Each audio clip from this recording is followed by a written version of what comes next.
Hey there. Today we're going to look at how to use Google Calendar to stay organized. So let's get started. First, open Google Calendar. Over here, you can create a separate calendar for your daily tasks, work, events, or birthdays. Then click on Other Calendars. After that, tap on Create New Calendar. Over here, name the calendar, add a description, select the time zone, and create it. After that, you can share the calendar with your team, friends, or family.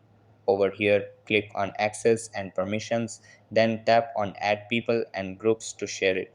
Then on the right side, you can see tools like Google Keep and Google Tasks.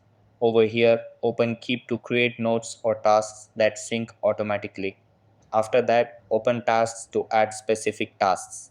Over here, you can create lists for work or personal use, add titles, set dates and times for meetings or events. Then those tasks will appear directly in your Google Calendar at the scheduled time. And that wraps it up. Appreciate you watching. See you in the next.